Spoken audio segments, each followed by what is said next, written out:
Eu gostaria de compartilhar com vocês hoje um tema que me é muito caro e que eu tenho estudado, tentado aprofundar. O título que eu dei é sobre a história da mulher da era da divindade aos dias atuais.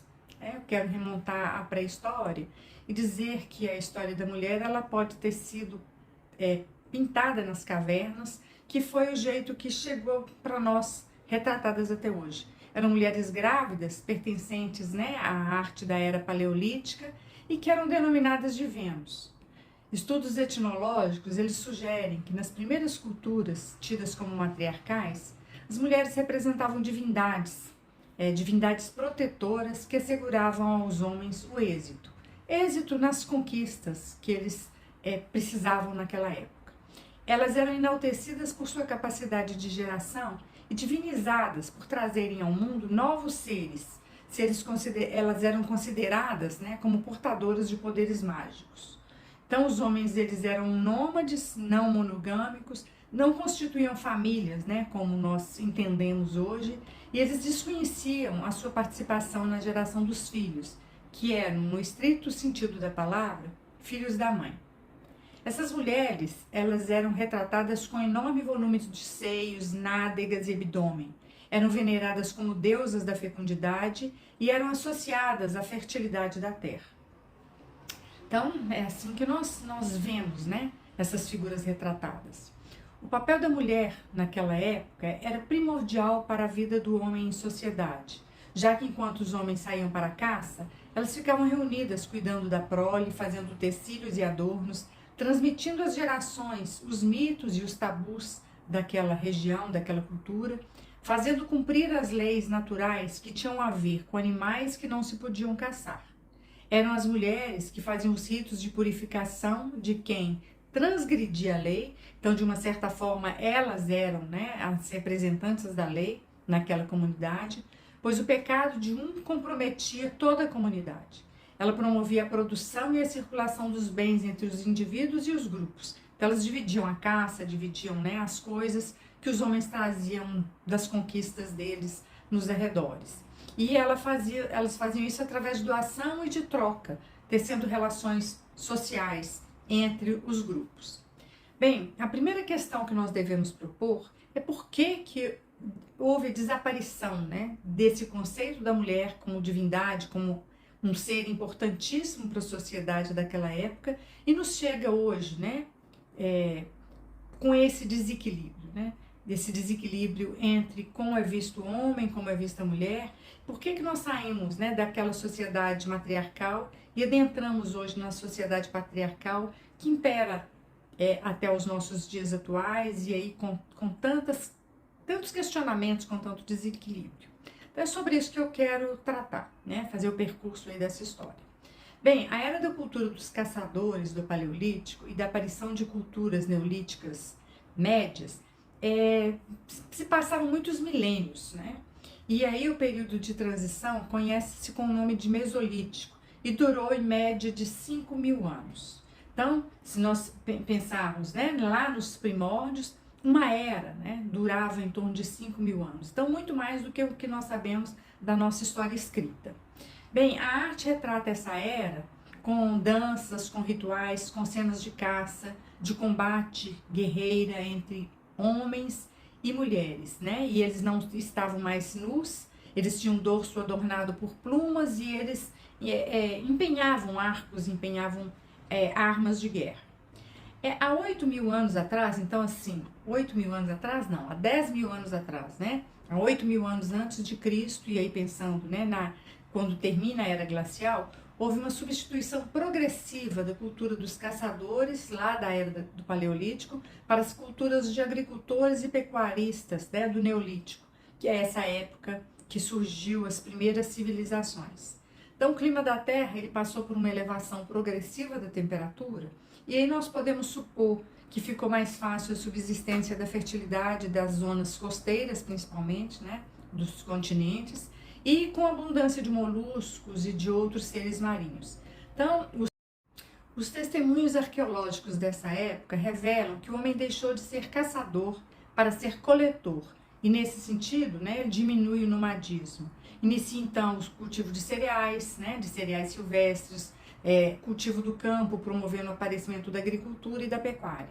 Então, já não se utiliza naquela época, né, as cavernas como abrigo, e o homem constrói as choças e as palafitas. A mulher cabia a confecção de recipientes para conservar os produtos das colheitas.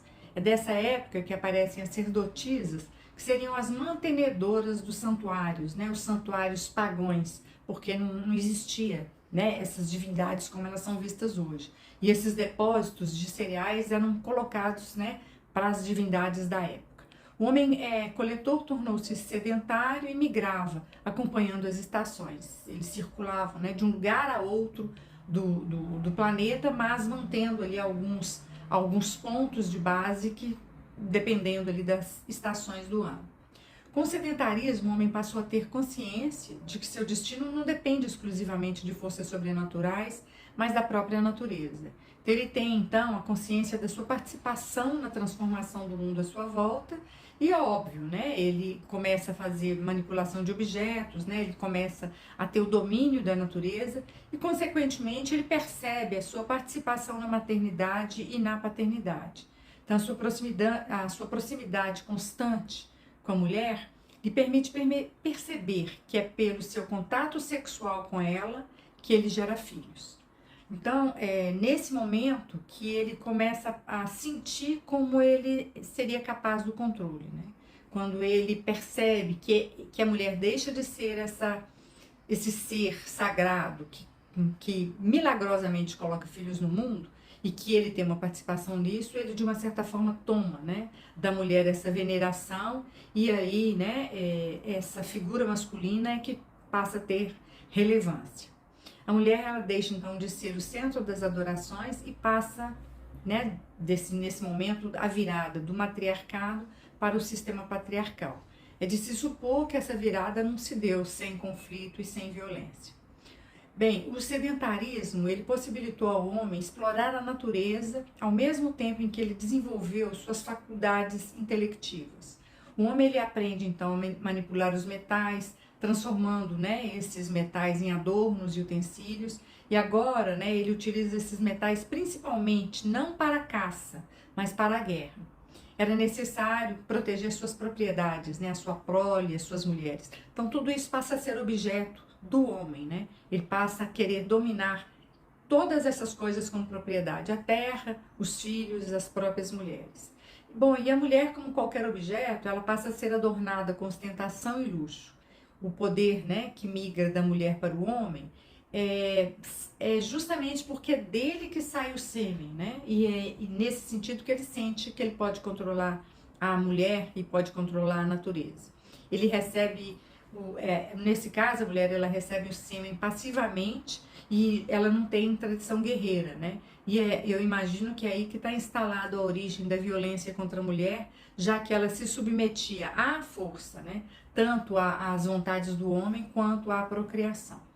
E aí nós já vamos, né, aproximar de mais ou menos 5.000 anos antes de Cristo, então nós colocaríamos em torno de 7.000, 8.000 anos atrás, em que determinadas culturas transformam-se em verdadeiras civilizações, operando nelas, né, um conjunto de mudanças graduais, né, mas mudanças econômicas, sociais, políticas, da quais o domínio da escrita começa a ter um rasgo definitório, né, começa a decidir sobre as consequências, marcando, né, o trânsito da pré-história, que é da época da não escrita, para essa época da história. Vamos dar um salto agora do ano 1 da Era de Cristo para o século 13, né? A nossa época medieval. Nessa época, né, sob o domínio do homem, a polis, né, as cidades, elas estão funcionando em pleno vigor e escrita de uso exclusivo do homem. Então a mulher, né, ela não podia ler nem escrever, era vetado isso a ela. Os mosteiros e o exército eram reservados aos homens e às mulheres era destinado apenas o cuidado do lar.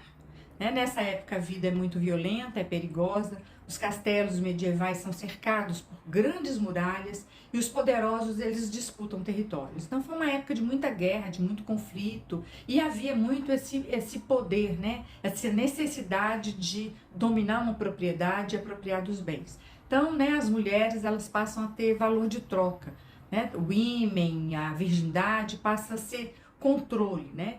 Onde o homem teria poder sobre a prole e poder sobre aquela região, aquelas circunstâncias. Bem, então a religião ela deixa de ser politeísta e passa a ser monoteísta, onde a figura masculina ela vai ser a maior representatividade do divino. Então, deixa, né, das religiões politeístas para ter a figura de Deus masculino como essa representatividade. E aí a mulher ela é representada nessa época só através das artes, com imagens de santas, virgens, mães de Deus. Nesse momento a virgindade passa a ser obrigatória às mulheres solteiras. Então o ímen é valorizado tanto quanto uma mercadoria. E ele, né, passa a simbolizar a pureza e tem valor de troca. Para as mulheres casadas, né, a fidelidade e a castidade são utilizadas como forma de controle da paternidade. A mulher, nesse momento, ela não tem vez e não tem voz. É nesse contexto que a mulher totalmente reprimida, reclusa, sem voz, adoece. Aparecem, então, as bruxas, né, e as histéricas. Né? Então, qualquer manifestação de insatisfação, de reivindicação das mulheres, elas são colocadas no lugar de bruxas, né, ou de histéricas. E aí a Idade Média, né, e até a Idade Moderna, a mulher manteve-se adoecida. Então, chegando na Idade Moderna, nós vamos deparar com a entrada de Freud em cena, né, o pai da psicanálise. Ele entra justamente para escutar essa mulher que não tinha vez nem voz, e aí ele começa a perceber que os sintomas dessas mulheres representavam a forma como elas lidavam com as suas emoções reprimidas. Então, até o final do século passado, né, início do século XX, as mulheres elas não eram alfabetizadas e elas não tinham nenhuma ocupação profissional. Elas não podiam votar, não podiam entrar sozinha, né, em um café, em um restaurante. Elas eram educadas para casar, quase sempre sendo escolhidas por seus parceiros, né, ou pelos seus próprios pais, e muitas vezes até com a anuência do seu próprio pai. Era sempre esperado que essas mulheres tivessem filhos, né, e é nesse momento que o Freud começa a escutar essa insatisfação das mulheres. Bem, elas, por algum motivo, tinham que... as mulheres que por algum motivo tinham de se sustentar, né, financeiramente, elas dispunham de pouco espaço no mercado de trabalho. Geralmente elas se ocupavam, né, nas casas de família, com trabalhos domésticos, costuravam ou eram prostitutas. Elas não tinham nenhum direito a fazer escolhas, pois o seu destino era cuidar do marido, da sua família e da sua casa. A única liberdade que elas tinham era de fantasias que não poderiam ser expressas. Então elas só podiam ter fantasias na sua mente, né? Fantasias que permaneciam presas na sua imaginação porque elas não podiam ser expressas, né? Para os homens, né? Para a sociedade de uma forma geral, né? Elas tinham fantasias que eram muito reprimidas. E aí o Freud vai escutando essas mulheres, entendendo o que se passava, né? Para adoecê-las. Nesse momento, o homem mantinha o controle e escolhia o que ele queria para as mulheres, segundo o seu interesse.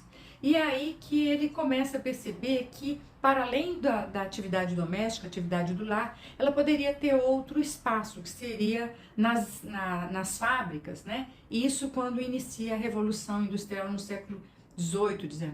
Né? Então, ela é transportada às fábricas e é onde o sistema capitalista é implantado. Quer dizer, ela entra ali muito mais para atender à satisfação dos homens. E aí o ofício que era ensinado pelo pai, pela mãe, né, para os filhos, passa a ser ensinado pela escola. Então, nesse momento, entra a escola com o papel de educar, preparando os jovens para serem trabalhadores nas indústrias. Então, é esse momento da Revolução Industrial que revoluciona também, né, os lares e, óbvio, que vai colocar a mulher numa outra condição. A vida naquela época era muito precária, sem saneamento básico, a exploração da força do trabalho até as suas últimas consequências. E foi nesse contexto que, em 8 de março de 1857, operárias de uma fábrica de tecidos situados, né, em Nova York fizeram uma grande greve. Elas ocuparam a fábrica e começaram a reivindicar melhores condições de trabalho, tais como redução da carga diária de trabalho, né, que naquela época era de mais de 16 horas e aí passa para 10 horas, elas exigiam também, né, ou melhor, reivindicavam, elas gostariam que houvesse equiparação dos salários delas com os dos homens, já que as mulheres chegavam a receber 1/3 do salário do homem para executar o mesmo tipo de trabalho, e elas gostariam também de um tratamento digno dentro do ambiente de trabalho. Bem, essa manifestação ela foi reprimida com total violência. As mulheres foram trancadas dentro da fábrica e a fábrica nesse momento foi incendiada e morreram mais ou menos 130 tecelãs, né? Elas morreram carbonizadas num ato totalmente desumano.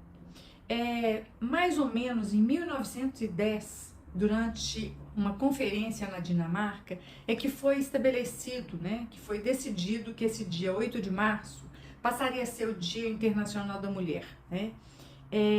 Olha quanto tempo precisou passar para que fosse reconhecido a precariedade em que a mulher vivia, né, na sociedade. E isso, de fato, passou a ser oficializado pela ONU somente em 1975. Então, isso é muito recente, né? Esse olhar para a questão das mulheres.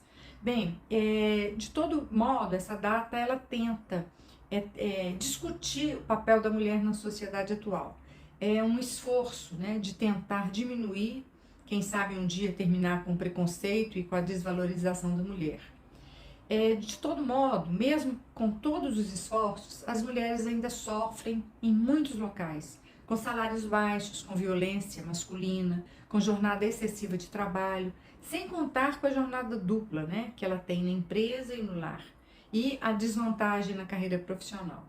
Muito foi conquistado, mas muito ainda há de ser modificado nessa história. Às vezes eu até me emociono falando disso, né?